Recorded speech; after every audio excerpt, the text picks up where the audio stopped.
오늘 우리에게 주신 말씀은 호세아서 13장 1절로 16절 말씀입니다. 구약 성경 1267쪽이 되겠습니다.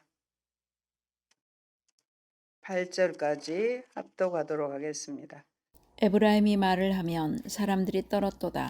그가 이스라엘 중에서 자기를 높이더니 바알로 말미암아 범죄함으로 망하였거늘 이제도 그들은 더욱 범죄하여 그 은으로 자기를 위하여 우상을 부어 만들되 자기의 정교함을 따라 우상을 만들었으며 그것은 다 은장색이 만든 것이오늘 그들은 그것에 대하여 말하기를 제사를 드리는 자는 송아지와 입을 맞출 것이라 하도다. 이러므로 그들은 아침 구름 같으며 쉬 사라지는 이슬 같으며 타작마당에서 광풍에 날리는 쭉정이 같으며 굴뚝에서 나가는 연기 같으리라. 그러나 애굽 땅에 있을 때부터 나는 내 하나님 여호와라. 나밖에 내가 다른 신을 알지 말 것이라. 나 외에는 구원자가 없느니라.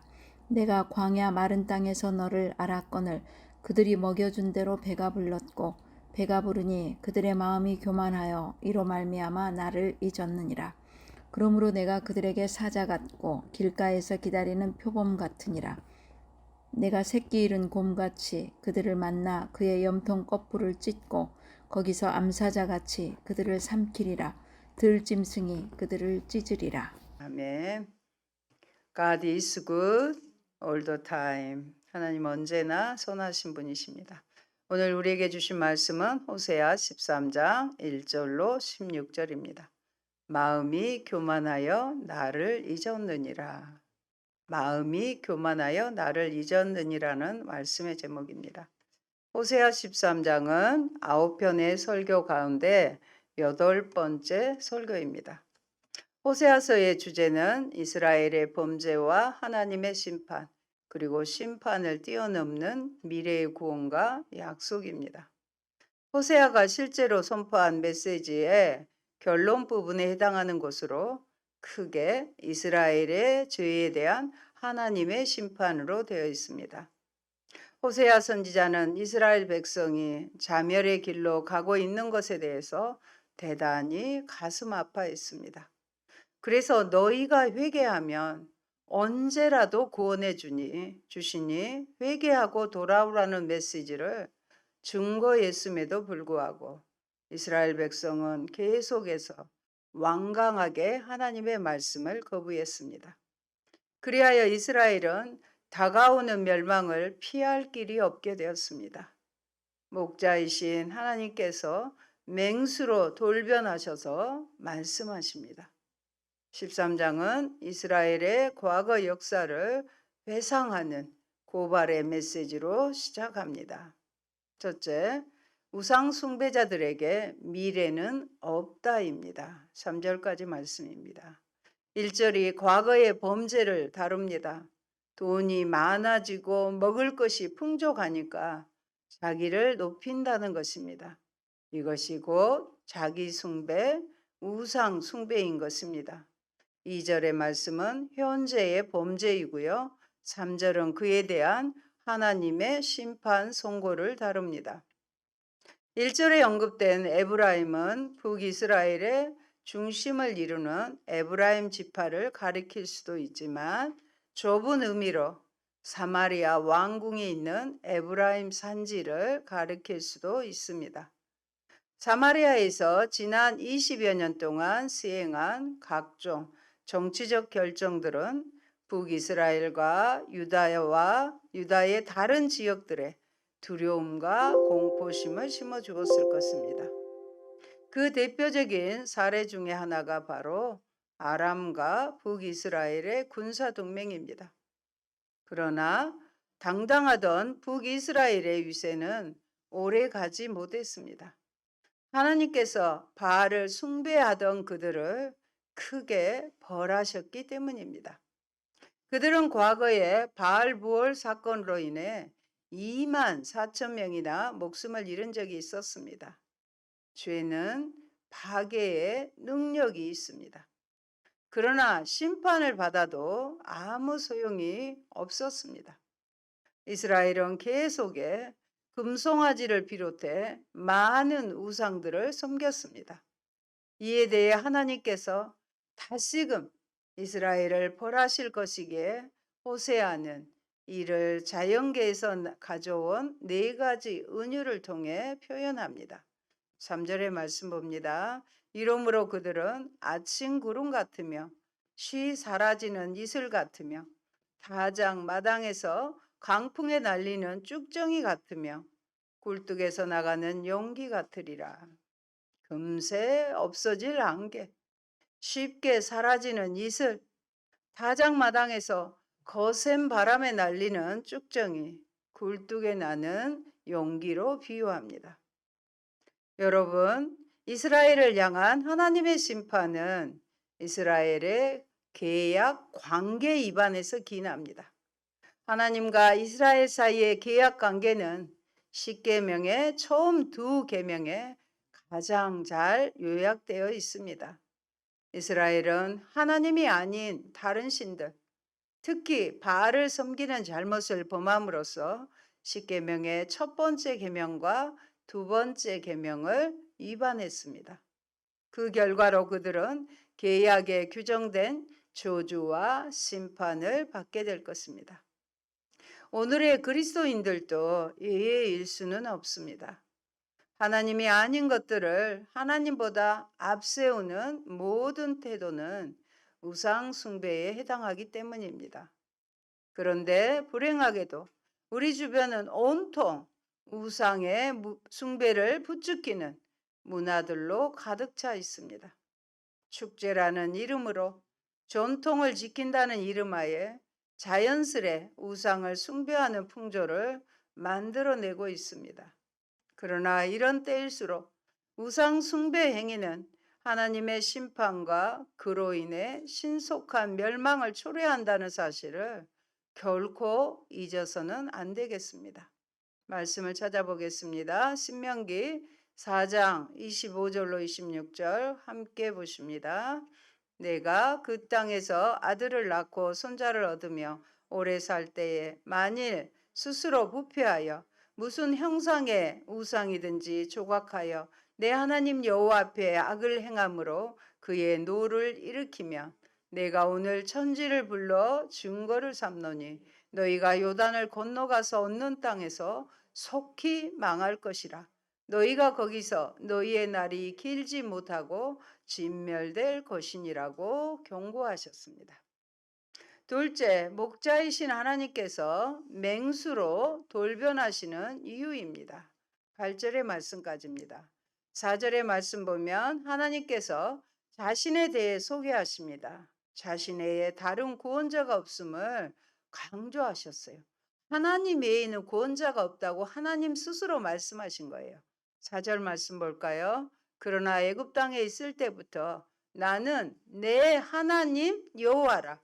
나밖에 내가 다른 신을 알지 말 것이라. 나에는 구원자가 없느니라. 아멘. 하나님의 자기소개는 이스라엘의 계약 위반을 고발함과 더불어 계약 관계야말로 심판의 근거가 됨을 분명히 하시겠다는 의도입니다. 가장 잘 보여주는 것이 4절과 5절에 한 번씩 사용되는 알다, 야다라는 동사입니다. 이 동사는 하나님과의 특별한 관계를 나타내는 대표적인 단어입니다. 이 야다는 그냥 지식적인 야다가 아니라 알다가 아니라 부부 관계를 통해서만 알 수 있는 그런 알을 말합니다. 이렇듯 호세아는 그러니까 우리와 하나님 사이가 그냥 대면대면한 사이가 아니라는 거죠. 부부 관계처럼 특별한 관계라는 것입니다. 이렇듯 호세아는 4절과 5절에서 출애굽과 광야의 전승을 연결시킨 다음에 6절에서 여호와 하나님을 목자로 이스라엘을 불순종하는 양떼로 묘사합니다. 저희가 먹이운 대로 배부르며 마음이 교만하여 이로 인하여 나를 잊었느니라 하는 안타까운 아버지의 마음입니다. 여러분, 배부르고 물질적으로 부유하면 사람은 교만해집니다. 교만해지면 하나님을 잊어버리게 되고 필연적으로 자동적으로 우상숭배에 빠지게 됩니다. 그러니까 배부르고 돈 많을 때 조심해야 합니다.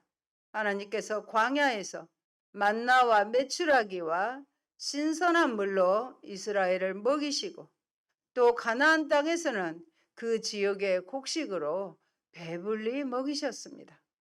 하지만 그들은 배가 부름으로 무엇이 마음이 교만해진 나머지 자신들의 참된 구원자이신 하나님을 잊어버리고 말았습니다. 이것은 금송아지 숭배 사건이나 사사기의 내용에서 확인할 수 있듯이 이스라엘이 바알을 비롯해 다른 신들을 열심히 섬겼음을 의미합니다. 하나님께서 이런 신앙적 탈선을 그대로 두실 분이 아니십니다. 양떼인 이스라엘의 배신을 목격하신 하나님께서 목자의 신분에서 이제는 양떼를 습격하는 맹수의 신분으로 스스로 변화시키십니다. 다윗은 사무엘상 17장 34절로 37절에서 사울에게 말하되 주의 종이 아버지의 양을 지킬 때에 여호와께서 나를 사자의 발톱과 곰의 발톱에서 건져내셨다고 사울에게 고백했습니다. 그러나 호세아는 7절로 8절에서 연속적으로 이제는 하나님을 하나님이 사자예요. 표범, 새끼 잃은 암곰, 암사자, 들짐승 등으로 비유해 표현하고 있습니다. 그러므로 내가 저희에게 사자 같고 길가에서 기다리는 표범 같으니라. 내가 새끼 잃은 곰같이 저희를 만나 그 염통 껍불을 찢고 거기서 암사자같이 저희를 삼키리라. 들짐승이 저희를 찢으리라. 죄는 이처럼 하나님을 대적자로 만듭니다. 여러분, 길을 가다 새끼 잃은 곰을 만나면 얼마나 무섭겠습니까? 또 길을 가다 표범을 만나면 얼마나 무섭겠습니까? 그런데 사자, 표범, 암사자, 들짐승과 같은 무서운 존재들이 왜 기록되었느냐면 하나님께서 죄를 향해서 이렇게 된다는 것입니다. 하나님께서 이렇게 죄인을 향한 대적자가 공격자가 되신다는 것입니다. 이처럼 교만과 우상숭배와 하나님을 잊어버리는 죄는 무서운 것입니다. 하나님께서 나의 대적자가 되면 우리는 살아남을 수 없습니다. 모든 것이 파괴되고 멸망합니다. 호세아는 주전 733년에 있었던 디글라 빌레셀의 침공 때도 이와 비슷한 메시지를 전한 바가 있습니다. 우리가 이미 살펴본 5장 14절입니다. 내가 에브라임에게는 사자 같고 유다 족속에게는 젊은 사자 같으니 바로 내가 움켜갈지라. 내가 탈지하여 갈지라도 건져낼 자가 없으리라고 말씀하셨습니다. 여러분, 이스라엘의 광야 생활과 가나안 정착은 그들의 생존이 철저하게 하나님께 달려 있음을 뜻하는 기간입니다. 오로지 하나님께만 집중하는 기간이라는 것입니다. 하지만 그들은 마땅히 하나님만을 의지하고 신뢰하는 태도를 버립니다. 그 이유는 다른 신들을 섬기기 위함이었습니다. 이것은 이스라엘이 하나님과의 계약 관계에서 초기부터 범죄와 반역과 탈선을 일삼았음을 의미합니다. 오늘날 우리들은 어떠한가요? 누구나 하나님을 열심히 믿기 시작한 처음 사랑의 때가 있었을 것입니다. 그러나 시간이 지날수록 처음 사랑은 식어갑니다. 옛사람, 옛성품으로 되돌아가려는 경향이 있습니다. 그래서 신앙인에게 탈선은 믿기 전보다 더한 파멸을 초래할 수도 있습니다. 인자한 목자의 모습에서 무서운 맹수로 돌변하시는 하나님의 철저하고도 완전한 심판을 피하려면 하나님을 향한 신앙의 여정에서 중단이나 뒷걸음질이 있으면 안 됩니다. 셋째, 도무지 쓸모없는 왕정제도입니다. 11절까지의 말씀입니다. 호세아는 심판의 불가피성을 강조하면서 왕정제도에 대한 강한 적대감을 드러냅니다. 그는 이스라엘이 패망할 수밖에 없는 이유를 그들의 배은망덕한 행동에서 찾습니다. 하나님께서 그들을 도와주셨지만 그들은 하나님을 멀리하고 심지어 대적하기까지 합니다. 따라서 하나님께서 그들을 돕고 구원하시던 자리에서 이제는 그들을 파멸시키려는 자리로 스스로 옮겨가십니다. 이는 여호와 하나님께서 돕는 분이시고 구원자이시면서 동시에 파괴자이심을 의미합니다. 이것은 마치 목자이신 여호와께서 맹수로 돌변하시는 것과 같은 이치에 속합니다. 이처럼 하나님께서 급격하게 자신의 모습을 바꾸는 이유는 무엇일까요? 이스라엘의 파멸에 대해 가장 큰 책임을 지는 자는 누구인가요? 호세아는 이런 질문에 대한 답을 10절과 11절에서 제공하고 있습니다. 그는 모든 문제의 근원이 왕정 제도에 있는 것으로 봅니다. 하나님께서 마지못해 그들의 요구에 응하시고 왕정 제도를 허락하셨지만 왕이 통치하는 제도를 허락하셨잖아요. 이스라엘의 왕들 중에 하나님을 제대로 섬긴 자는 거의 없었습니다. 왕들은 이스라엘을 구원할 자로 세움을 입었지만 그것은 하나님께서는 원하시던 바가 아니었습니다. 진정한 구원자는 하나님 한 분뿐이시기 때문입니다. 우리의 진정한 구원자는 하나님 한 분뿐이십니다. 내 모든 성읍에서 너를 구원할 자, 곧 내 왕이 이제 어디 있으며 내 재판장들이 어디 있느냐는 질문은 북이스라엘의 위기 상황을 제대로 해결하지 못하는 왕정 제도의 무기력함을 고발하는 메시지입니다.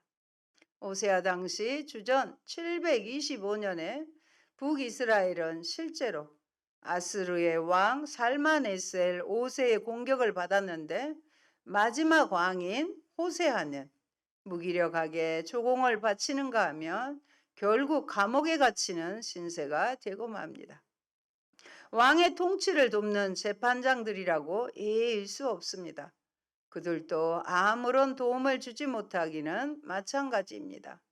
그래서인지 하나님께서 분노 중에 왕들을 세우셨고 분노 중에 왕들을 패하셨다는 사실을 강조하십니다. 왕정은 쓸모없는 제도라는 얘기입니다. 결국 북이스라엘은 호세아 왕을 끝으로 나라가 끝장나고 왕정도 중단되었습니다. 여러분, 이스라엘은 어리석게도 자신의 도움이신 하나님을 버린 탓에 그분에게서 어떤 도움도 받지 못했습니다. 오로지 멸망만이 있을 뿐입니다. 그들이 의지했던 신들조차 그들을 돕지 못합니다. 지금도 마찬가지입니다. 우리를 도우시는 하나님을 대적하는 자는 결코 평안을 누릴 수 없고 멸망할 뿐입니다. 어느 누구도 그들을 도와주지 못합니다. 아무리 강한 나라이고 강한 군대라고 하더라도 그들을 돕지 못합니다. 세상 권력이나 세상의 힘을 하나님보다 의존하는 태도는 하나님의 진노를 불러일으킵니다. 오늘날 기독교인들은 이처럼 중요한 사실을 평생토록 마음 깊이 새겨야 할 것입니다. 넷째, 하나님을 배신한 자들에게 임할 형벌입니다. 왕정에 대한 강한 불신감을 드러낸 호세아는 다시금 죄를 지은 이스라엘을 향한 하나님의 심판을 선고합니다. 그는 이스라엘의 불의와 죄가 법률 문서나 매매 증서처럼 봉함이 되었고 이는 누구도 손댈 수 없는 보물처럼 잘 저장되어 있다고 선언합니다. 12절에 보면요. 에브라임의 불의가 봉함되었고 그 죄가 저장되었나니. 하나님께서는 이스라엘 백성의 죄를 낱낱이 기록해 놓으셨습니다. 이는 이스라엘의 범죄가 징계를 받기 전까지는 결코 잊혀지지 않을 것임을 의미합니다. 그동안 이스라엘은 여러 차례 하나님의 심판을 받았지만 그것은 마지막에 있을 재난과 심판의 시작에 불과합니다. 시간이 흐른다고 해서 그들의 죄가 잊혀지는 것은 결코 아닙니다. 그들의 범죄 사실이 잘 보관돼 있기 때문입니다. 이어서 호세아는 심판받을 이스라엘의 모습을 해산하는 여인의 고통에 비유합니다. 해산할 때가 되어도 태아의 이치가 잘못되어 나오지 못하고 지체함으로써 산모에게 고통을 주는 태아와 같다고 말합니다. 요즘에야 수술을 통해서 도움을 받지만 그거는 있을 수가 없는 일이죠. 그 당시는. 그리고 그 태아를 지혜 없는 자식, 어리석은 자식이라고 칭합니다. 순산이 하나님의 복임을 생각할 때 이런 비유는 태아가 어머니 뱃속에서 밖으로 나올 때 지체한다면 산모와 태아가 모두 위험에 처하게 됩니다.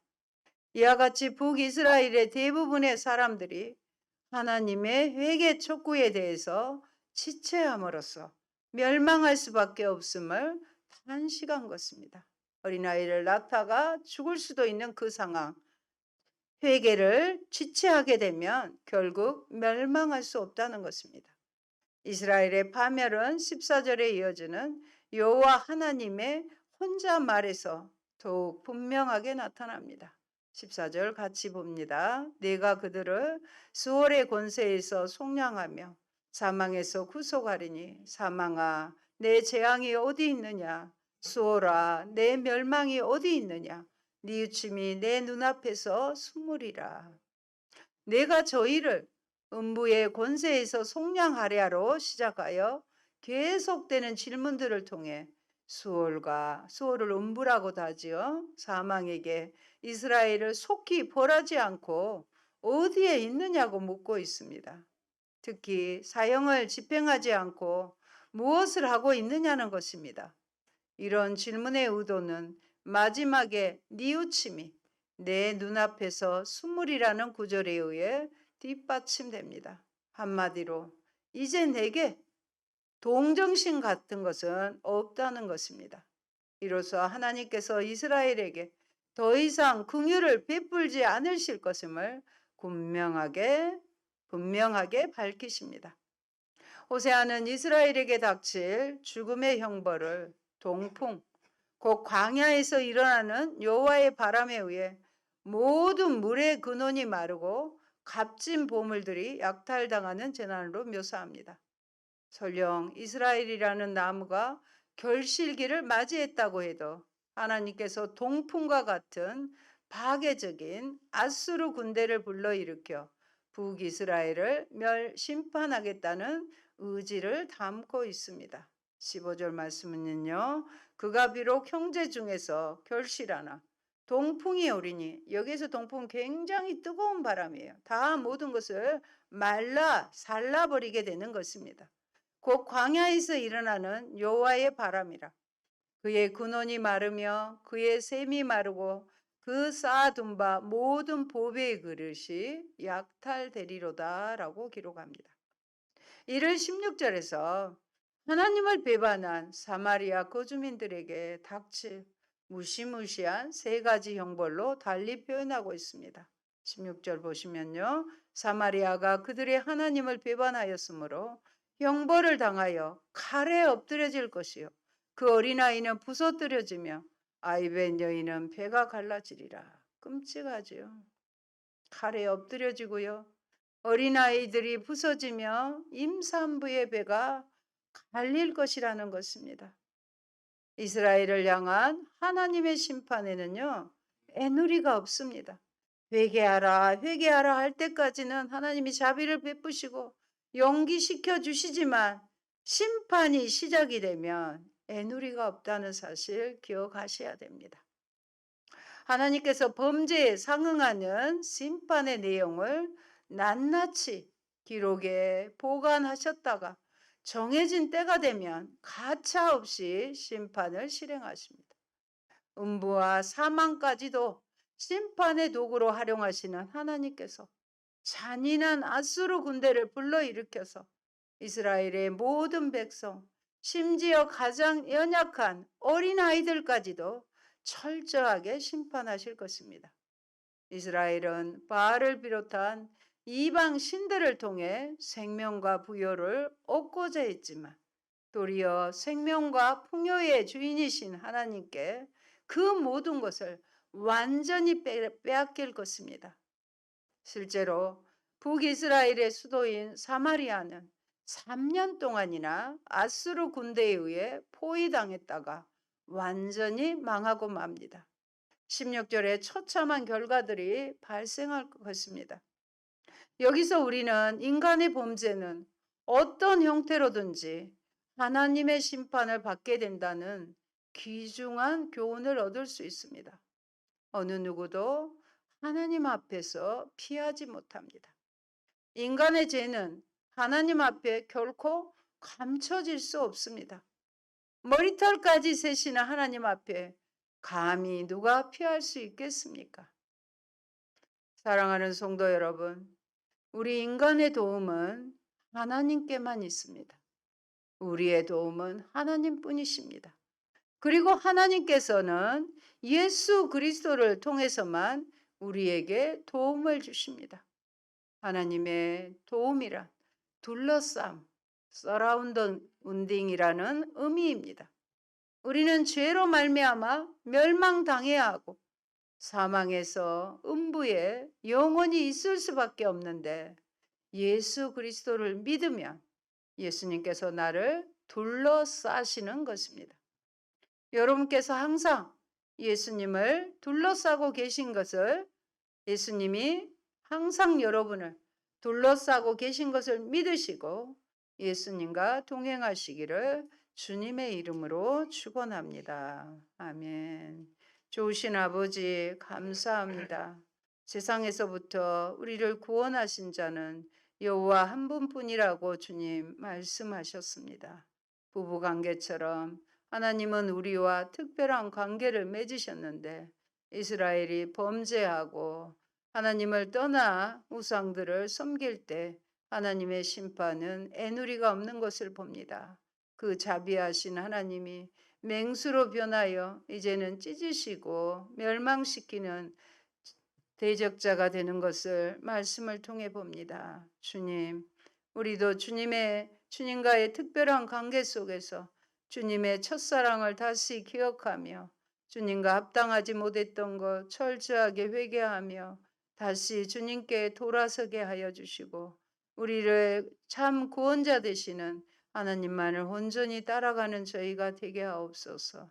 하나님은 예수 그리스도를 통해 우리에게 모든 것을 이루어 주시고 또 우리를 둘러싸 주셔서 악의 세력으로부터 원수로부터 지켜주시는 참된 구원자이심을 믿습니다. 우리가 행여 배부르고 등 따스고 아버지 잘 살게 되어 하나님을 잊지 않게 도와주시고 우리가 분주할지라도 하나님 한 분만으로 만족하며 주께서 주시는 생명의 말씀으로 늘 새 힘을 얻는 저희가 되게 하여 주옵소서. 예수님 이름으로 기도합니다. 아멘.